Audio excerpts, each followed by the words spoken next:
Yang dimintakan keterangan kepada saya oleh penasihat hukum adalah tentang penetapan Gibran Rakabuming Raka, anak dari Presiden Jokowi, sebagai cawapres melanggar hukum dan konstitusi. Saya mulai dengan pasal 75 Undang-Undang Pemilu yang mengatur tentang peraturan dan keputusan KPU. Untuk menyelenggarakan ayat 1, untuk menyelenggarakan pemilihan umum, sebagaimana diatur dalam undang-undang ini, KPU membentuk peraturan KPU dan keputusan KPU. Ayat 2, peraturan KPU sebagaimana dimaksud pada ayat 1 merupakan pelaksanaan peraturan perundang-undangan. Ayat 3 saya lewati, ayat 4 dalam hal membentuk peraturan KPU yang berkaitan dengan pelaksanaan tahapan pemilu, KPU wajib berkonsultasi dengan DPR dan pemerintah melalui rapat dengar pendapat.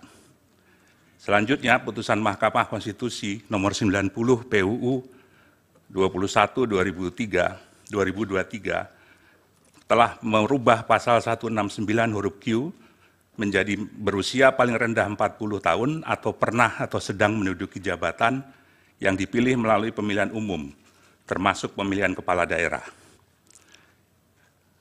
Selanjutnya, pasal 221 sampai 230 Undang-Undang Pemilu mengatur tentang tata cara penentuan, pengusulan, penetapan pasangan calon presiden dan wakil presiden.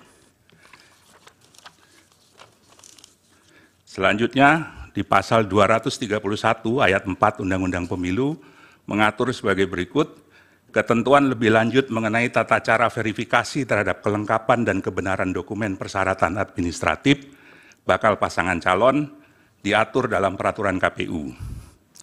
Pasal 18 ayat 1 peraturan KPU nomor 19 tahun 2003 mengatur bahwa dokumen yang diverifikasi adalah KTP elektronik bakal pasangan calon dan atau suami istri bakal pasangan calon. Yang kedua, akta kelahiran WNI bakal pasangan calon atau suami istri bakal pasangan calon yang telah dilegalisasi oleh instansi yang berwenang dan seterusnya. KPU telah menetapkan peraturan KPU nomor 19 tahun 2023 tentang pencalonan peserta pemilu presiden, wakil presiden pada tanggal 9 Oktober 2023 dan diundangkan dalam berita negara tanggal 13 Oktober. Dengan poin yang paling catatan yang paling penting adalah bahwa syarat calon berusia paling rendah 40 tahun sesuai dengan Undang-Undang Pemilu.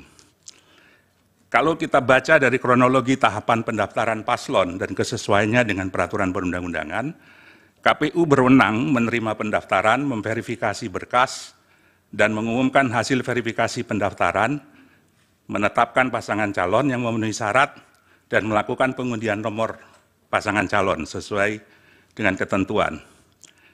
Tanggal 9 Oktober, peraturan KPU nomor 19 tahun 2003, syarat pencalonan berusia paling rendah 40 tahun. Tanggal 16 Oktober, putusan MK nomor 90 merubah pasal 169 ayat Q menjadi berusia paling rendah 40 tahun atau pernah atau sedang menduduki jabatan yang dipilih melalui pemilihan umum, termasuk pemilihan kepala daerah. 19 Oktober, pendaftaran calon presiden dan wakil presiden. 25 Oktober sampai 29 Oktober adalah verifikasi dokumen pendaftaran.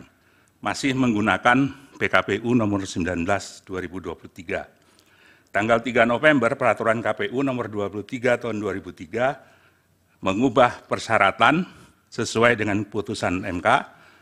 Tanggal 13 November ditetapkan capres dan wakil presiden, cawapres. Peraturan KPU 19 2023 belum diperbaharui. Yang jadi persoalan adalah mengapa menerima pendaftaran dan melakukan verifikasi berkas paslon 02 yang tidak memenuhi syarat usia sesuai dengan PKPU 19 2023. Penerimaan pendaftaran Prabowo Gibran yang tidak memenuhi syarat oleh KPU adalah tindakan yang diskriminatif.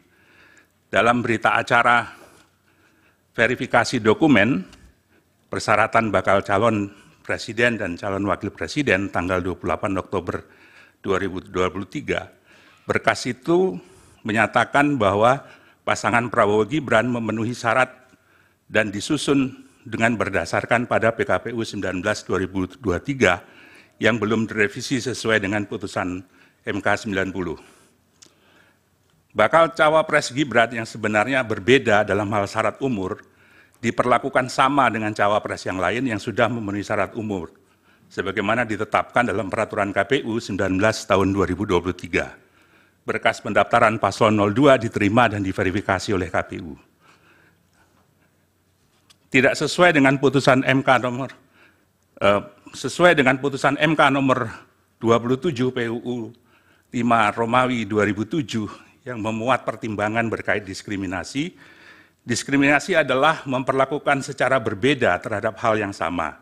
Sebaliknya bukan diskriminasi jika memperlakukan secara berbeda terhadap hal yang memang berbeda. Dalam kasus ini, sebetulnya cawapres Gibran harusnya diperlakukan secara berbeda dengan peraturan yang berbeda. Tapi dalam kenyataannya KPU memperlakukannya sama dengan calon wakil presiden yang lain, diverifikasi dengan peraturan yang sama.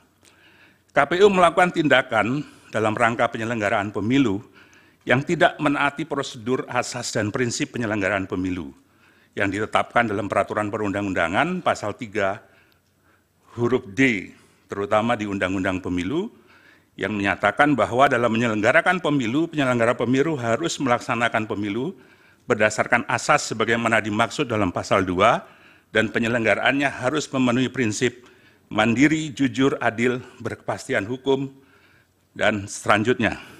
Penyelenggaraan harus netral dan selanjutnya.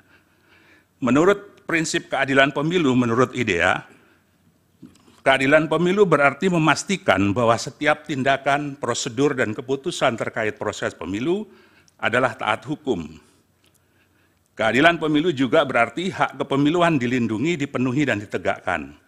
Keadilan pemilu juga berarti memberi ruang bagi pihak yang hak kepemiluannya dilanggar, membuat keluhan, memberikan keterangan, dan menerima keputusan. Selanjutnya, KPU melakukan perubahan PKPU nomor 19 menjadi PKPU nomor 23 pada tanggal 3 November sesuai dengan putusan MK. Seharusnya KPU merubah PKPU nomor 19 tersebut sebelum menerima pendaftaran pasangan calon. Poin berikut adalah berkaitan dengan mandat verifikasi yang diatur dalam PKPU, sehingga putusan MK saja tidak cukup menjadi landasan menerima pendaftaran Gibran. Meskipun MK telah membuat putusan nomor 90 PUU 21/2023, KPU harus tetap mengubah peraturan KPU 19 terlebih dahulu untuk menyesuaikan syarat calon. Perubahan frasa dalam putusan mahkamah tidak bisa dipisahkan dari kedudukan mahkamah sebagai negatif legislator, sehingga putusan mahkamah harus dinilai setingkat dengan undang-undang yang memerlukan peraturan KPU untuk dioperasionalkan, terutama dalam peraturan KPU.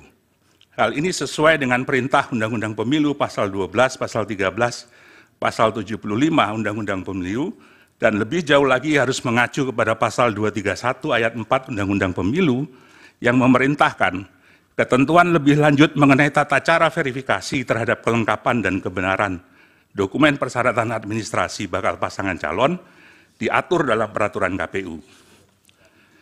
Peraturan KPU atas pendaftaran Gibran adalah kesengajaan terhadap pelanggaran kepastian hukum. Kebutuhan peraturan KPU mengatur penyesuaian dengan putusan MK tidak hanya kebutuhan administratif, tapi juga kebutuhan hukum pemilu agar tidak timbul kekosongan hukum pasca putusan MK. Perubahan PKPU 19 menjadi PKPU 2023/2023 yang telah sesuai dengan putusan Mahkamah Konstitusi telah melewati batas akhir terhadap pendaftaran paslon dan verifikasi dokumen pasangan calon. Maka verifikasi terhadap saudara Gibran Raka masih menggunakan dasar hukum nomor 19/2023. Tindakan Komisi Pemilihan Umum membiarkan Raka Gibran terus mengikuti tahapan pencalonan dalam proses pendaftaran dari verifikasi bakal pasangan calon merupakan pelanggaran terhadap prinsip kepastian hukum. Pak Bambang sebentar. Ya. Ini waktunya sudah 10 menit. Lewat 1 menit, 11 menit ya. Akan dihabiskan untuk keterangan ahli tanpa memberi kesempatan pendalaman kuasa hukum ataukah akan dibagi? Esensinya sudah bisa ditangkap sebenarnya kan, apa yang diterangkan saksi ini. Iya, maksimal 20 menit. Tinggal 9 menit untuk pendalaman kalau. Ya.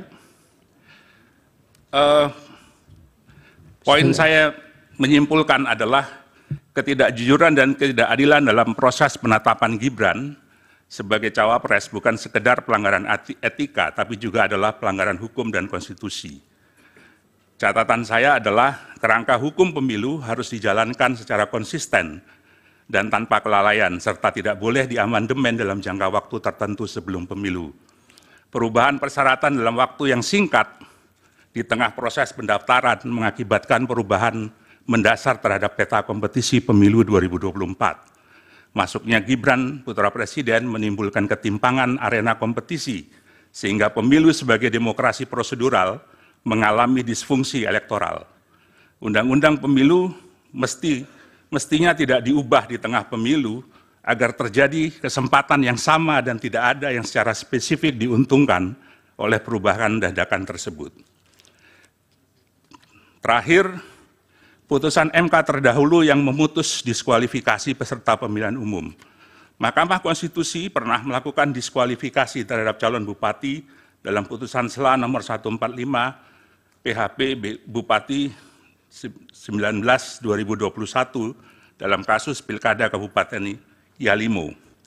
MK memutuskan diskualifikasi juga terhadap pasangan Yusak Yaluwo dan Yakob Weremba dalam kasus Pilkada Bovendigul nomor perkara 132 PHP 2022. Begitu juga dengan kasus Dirwan Mahmud dan Hartawan dalam nomor perkara 57 PHP 2008. Saya kira demikian keterangan saya, Yang Mulia. Saya coba padatkan, keterangan tertulis secara resmi sudah diserahkan kepada penasihat. Terima kasih. Kami, Pak. Silakan Pak Heru, masih ada 7 menit. Terima kasih Pak Ketua, saya izin bertanya. Mas Bambang silakan di podium lagi, ada 3 pertanyaan saya. Tolong dibuka slide nomor 4 tadi. Slide nomor 4. Dalam slide nomor 4, putusan MK disebutkan pada tanggal 16 Oktober. Sehingga pada saat itu ada kesempatan bagi KPU untuk mengubah putusannya, mengubah peraturannya.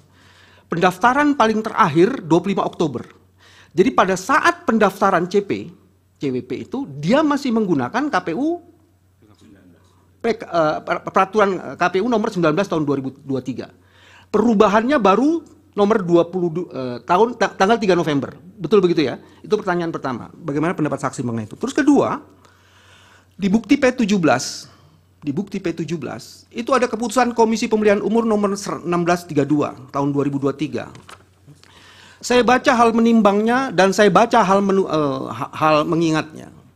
Tidak ada satupun hal menimbang itu yang merujuk pada putusan MK. Tapi kemudian putusan ini mengubah KPU itu nomor 19 menjadi nomor 23 di hal mengingatnya. Apakah penetapan seperti ini yang menetapkan presiden jalan untuk presiden itu tidak melanggar prinsip dan azas-azas KPU? Yang ketiga, Komisi Pemilihan Umum di Kabupaten Murung Raya, ada berita acaranya, itu baru kami sampaikan. Ada pernyataan seperti ini, saksi ahli. Dalam hal ini, Komisioner KPU Kabupaten Murung Raya diinstruksikan oleh KPU RI melalui KPU Provinsi Kalimantan Tengah, Pak Harmain, Pak Sastriadi, Pak Keko, Pak Anton, untuk mengubah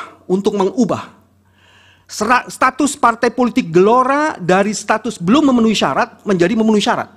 Jadi di dalam bukti itu nomor 17 bukti yang sudah kami sampaikan itu ada upaya dari KPU nasional untuk mempengaruhi KPU di provinsi untuk mengubah hasil verifikasi faktual yang menyebabkan suatu partai tertentu berubah dari tidak memenuhi syarat dan memenuhi syarat. Ada 3 hal itu. Di mana pelanggaran prinsip dan azas-azas konstitusi ada di situ. Silakan. Saya tambahan sedikit. Kepada ahli. Ahli mengatakan bahwa penetapan Gibran Raka Buming Raka sebagai cawapres melanggar hukum dan konstitusi. Berarti itu pelanggaran. Seandainya pelanggaran ini misalnya tidak dilaporkan kepada Badan Pengawas Pemilu, apakah kemudian tertutup untuk mempermasalahkan hal ini? Itu termasuk di Mahkamah Konstitusi. Yang kedua adalah tadi dikatakan juga ini pelanggaran hukum dan konstitusi, berarti undang-undang dan konstitusi. Kalau dikaitkan dengan pasal bahwa penyelenggara pemilu itu harus tetap mandiri, ya, itu apakah kemudian ada kaitannya perlakuan diskriminatif ini kalau kita kaitkan dengan azas atau pasal dalam konstitusi tersebut? Terima kasih. Baik. Dari termohon satu pertanyaan kalau ada. Atau dua pertanyaan juga boleh. Singkat saja. Terima kasih majelis. Kepada saudara ahli, pertanyaan yang kami ajukan berkaitan dengan syarat sebagai calon presiden atau wakil presiden. Yang pertama, apa dokumen yang harus disampaikan untuk membuktikan bahwa calon itu atau bakal calon itu berusia 40 tahun pada saat didaftarkan. Yang kedua, apabila calon itu sedang menduduki jabatan sebagai kepala daerah, apa dokumen persyaratan yang diajukan oleh yang bersangkutan atau partai politik yang mengusulkan yang bersangkutan? Sudah dua pertanyaan, Pak. Cukup.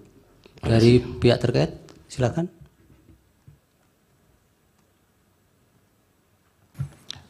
Kami ingin bertanya, pertama, apakah saudara ahli tahu dan dapat membedakan antara sengketa proses dan sengketa hasil dalam pemilu? Apakah proses pencalonan itu termasuk sengketa hasil ataukah sengketa proses? Kedua, jika penyelenggara negara itu tahu bahwa ada norma hukum yang lebih tinggi yang mengatur sesuatu, tapi ada juga norma hukum yang lebih rendah, dan peraturan lebih rendah itu bertentangan dengan yang lebih tinggi. Yang lebih rendah itu secara formal masih berlaku. Apa yang dia harus lakukan jika dia berhadapan dengan situasi seperti itu? Cukup dua pertanyaan, Prof. Dari Bawaslu ada satu pertanyaan, cukup ya. Silakan Pak Bambang dipersingkat untuk dari para pihak tadi sekaligus.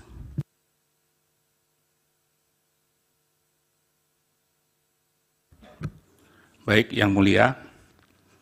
Yang pertama menyangkut dengan timeline yang tadi sudah disampaikan. Antara tanggal 16 Oktober sampai 25 Oktober, menurut hemat saya, pendapat saya, langkah yang harus dilakukan oleh KPU adalah menyusun perubahan PKPU nomor 19 2023 dan mengajukannya kepada DPR. Sehingga kemudian ada kesempatan. Mohon slide-nya Yang Mulia untuk dipertunjukkan slide 4 biar bisa. Slide tadi, tugas. Nomor 4 slide. Ya. Ada waktu kurang lebih 9 hari atau 10 hari untuk merubah peraturan KPU 19 2023 ini. Dan waktu ini terbuang percuma, tidak ada tindakan yang berarti dalam mengubah peraturan KPU tersebut. Sekaligus menjawab pertanyaan Prof. Yusril tentang bagaimana kalau ada norma hukum yang bertentangan, seharusnya norma yang lebih rendah menyesuaikan dengan norma yang lebih tinggi. Nah, persoalannya adalah kerangka hukum pemilu itu tidak cuma undang-undang, tapi juga peraturan KPU. Dipertegas dalam pasal 75 Undang-Undang Pemilu bahwa untuk melaksanakan pemilihan umum, KPU harus membentuk peraturan KPU dan keputusan KPU. Peraturan itu sebagaimana dimaksud adalah pelaksanaan peraturan perundang-undangan. Dalam catatan ini, maka seharusnya KPU segera mengubah PKPU 19 2023 dan kemudian segera meminta kepada DPR dan pemerintah untuk mengadakan rapat dengar pendapat umum. Karena rapat dengar pendapat umum itu adalah diamanatkan oleh Undang-Undang 7 2017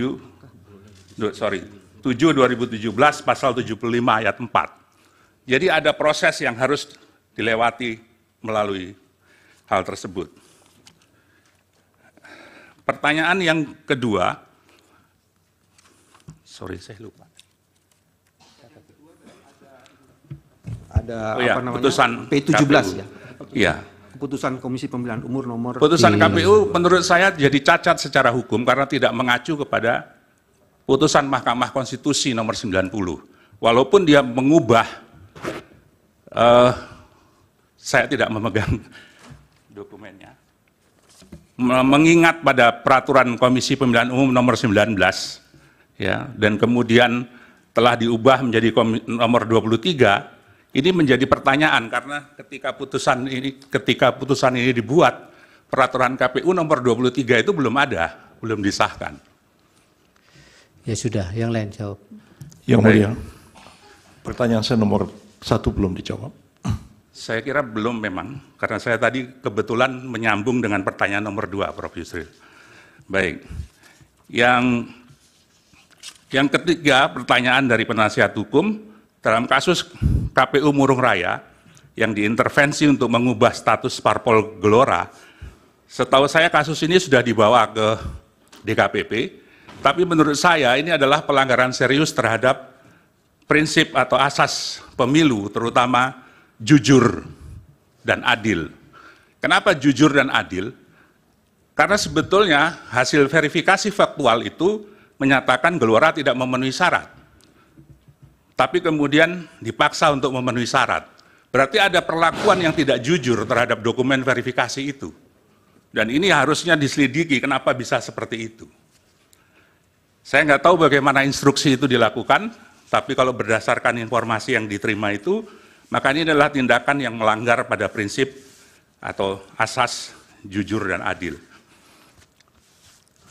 Kemudian penetapan Gibran melanggar hukum dan konstitusi. Relasinya adalah bahwa pasal 22E itu mengatur asas pemilu langsung, umum, bebas, rahasia, jujur, dan adil. Tindakan yang dilakukan oleh KPU itu mengingkari asas jujur dan adil terhadap proses verifikasi itu. Karena ada kebenaran yang tidak disampaikan dalam proses verifikasi itu, yaitu bahwa peraturan KPU belum dirubah. Sehingga ketika itu dijadikan dasar, maka putusan itu sudah tidak jujur, tidak sesuai dengan faktanya. Nah, berkaitan dengan pertanyaan syarat calon wakil presiden untuk menentukan usia 40 tahun atau belum, tadi saya sudah menyebut bahwa di peraturan KPU ada dokumen yang harus diserahkan, yaitu KTP elektronik, bakal pasangan calon atau suami istrinya, dan akta kelahiran WNI, bakal pasangan calon atau suami istri bakal pasangan calon. Saya kira itu menjawab kebutuhan terhadap verifikasi dokumen yang diajukan. Kemudian berkaitan dengan sengketa proses dan sengketa hasil, sengketa proses adalah proses yang sengketa yang diajukan dalam proses pemilihan umum, dan ini kewenangan dari Badan Pengawas Pemilu. Dan sengketa hasil adalah sengketa terhadap hasil pemilihan umum yang menjadi kewenangan dari Mahkamah Konstitusi. Baik, sudah cukup. Ya, pelanggaran yang tidak dilaporkan tadi belum dijawab. Oh, mohon maaf, kelewatan. Iya.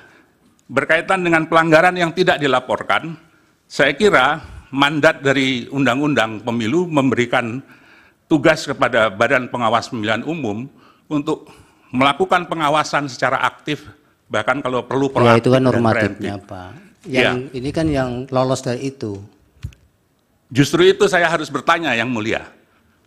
Seharusnya Bawaslu tahu bahwa ada persoalan ini dalam proses penetapan pasangan calon, karena dia melakukan pengawasan aktif.